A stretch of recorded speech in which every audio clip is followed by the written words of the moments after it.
যেদিন শুরু করেছিলাম সেদিন যেমন ছিল তার চেয়ে অনেক বেশি এখন খারাপ হয়েছে। প্রশ্ন আসতে পারে, তাহলে কি আমি এই খারাপের জন্য ঘর ছেড়ে রাস্তায় বেরিয়েছিলাম? না, আমি তা বেরিয়েছি। আমি শান্তির জন্য রাস্তায় বেরিয়েছিলাম, মানুষের জীবনের নিরাপত্তার জন্য রাস্তায় বেরিয়েছিলাম।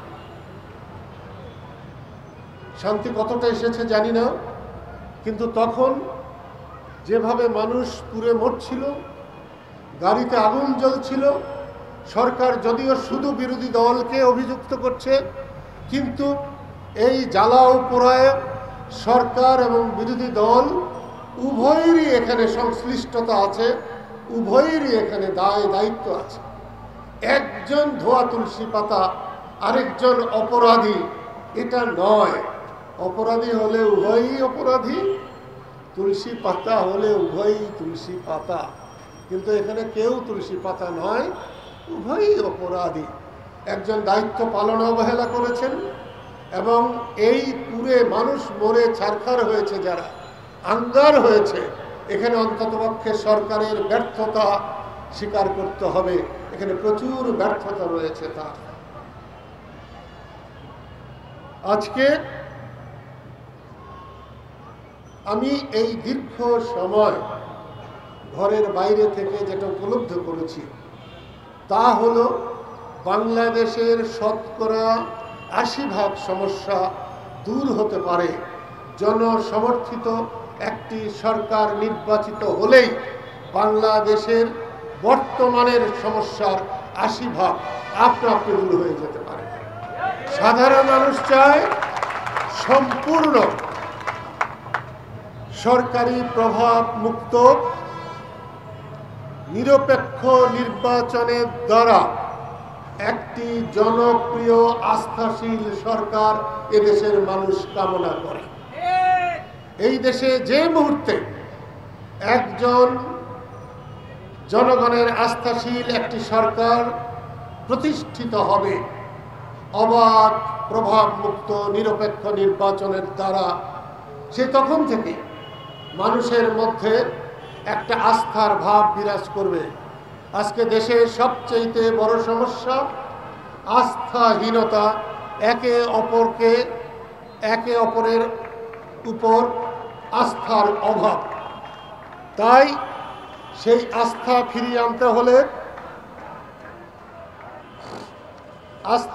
আনতে হলে সবার আগে চাই দেশের মানুষের সমর্থন পুষ্ট একটি সরকার।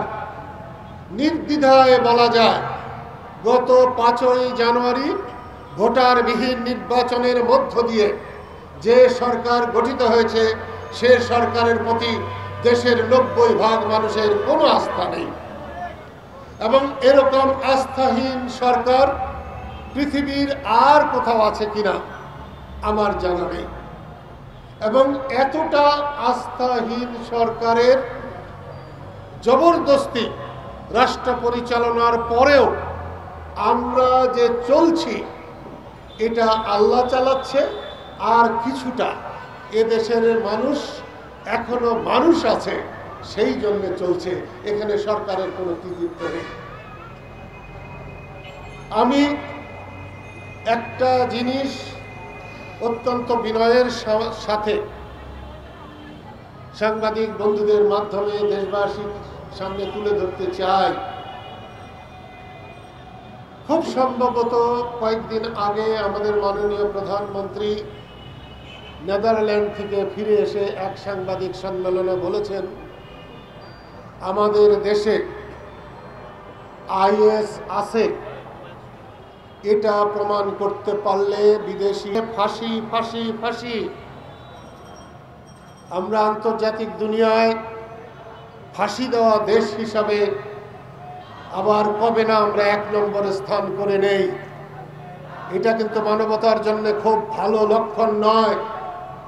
আমাদের এটা কিন্তু আগামী দিনে আমাদেরকে এর জন্য হয়তো ভাবিকালে ভবিষ্যৎ প্রজন্মের কাছে, বিশ্ব মানবতার কাছে আমাদের হয়তো জবাব দিতেও হতে পারে। তাই আমি অনুরোধ করছি ফাঁসির আদেশ হলে কেউ যদি মনে করেন, ফাঁসির আদেশ হলেই কেউ যদি মনে করেন দেশে শান্তি বিরাজ করছে, এটা ঠিক না। বিচারে ফাঁসি হওয়ার অর্থ সেই দেশে ভয়াবহ পরিবেশ বিরাজ করছে, আইন শৃঙ্খলা ভালো না, শান্তি নাই, এটাকে বুঝতে হবে। সেই জন্যে আমি আবারও বলছি, বেগম খালেদা জিয়ার কাছে আমরা অনুরোধ করেছিলাম অবরোধ প্রত্যাহার করেন, হরতাল প্রত্যাহার করেন। আমাদের কথা আনুষ্ঠানিকভাবে না শুনলেও আজকে তার অবরোধ নাই, হরতাল নাই। অবরোধ হরতাল মানুষ নিজেরাই প্রত্যাখ্যান করেছে, প্রত্যাহারের সুযোগ দেয় নাই। আমি অত্যন্ত বেদনার সাথে মাননীয় প্রধানমন্ত্রীর কাছে প্রার্থনা করতে চাই, সময় থাকতে জাতিকে ঐক্যবদ্ধ হওয়ার জন্য আপনি আলোচনার পরিবেশ সৃষ্টি করেন। তা না হলে আপনার জন্য বেশি দিন অপেক্ষা করবে না যে আপনি আলোচনায় ডাকার সুযোগও আপনি পাবেন না। দেশ জ্বলছে, পুড়ছে, এ সময় কারুর উচ্চ নাসিকা নিয়ে বসে থাকার সময় নেই। জাতিকে আবার ঐক্যবদ্ধ করার জন্য আপনি এগিয়ে আসেন। আপনি যখন বলেন কার সাথে আলোচনায় বসবো, তাদের সঙ্গে আলোচনায় বসলেই তো পোড়া মানুষের গন্ধ পায়। তার সঙ্গে আলোচনায় বসলেই তো আমার পিতাকে হত্যা করার সেই ব্যথা আমার বুকে চেপে বসে, বুকে আলোড়িত হয়। সবই সত্য। তারপরেও আপনাদেরকে বলছি, বাংলাদেশে মুক্তিযুদ্ধের চাইতে ভয়াবহ ঘটনা আর কখনো ঘটে নাই, আর কোনোদিন ঘটবে কিনা জানি না। কিন্তু সেই মুক্তিযুদ্ধেও আমি একজন যোদ্ধা ছিলাম।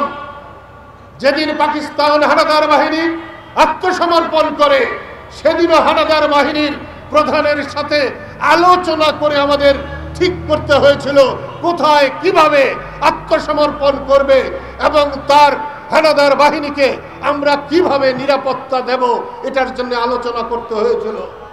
আমি মনে করি না বাংলাদেশের রাজনৈতিক অবস্থা তার চাইতেও খারাপ অবস্থায় গেছে।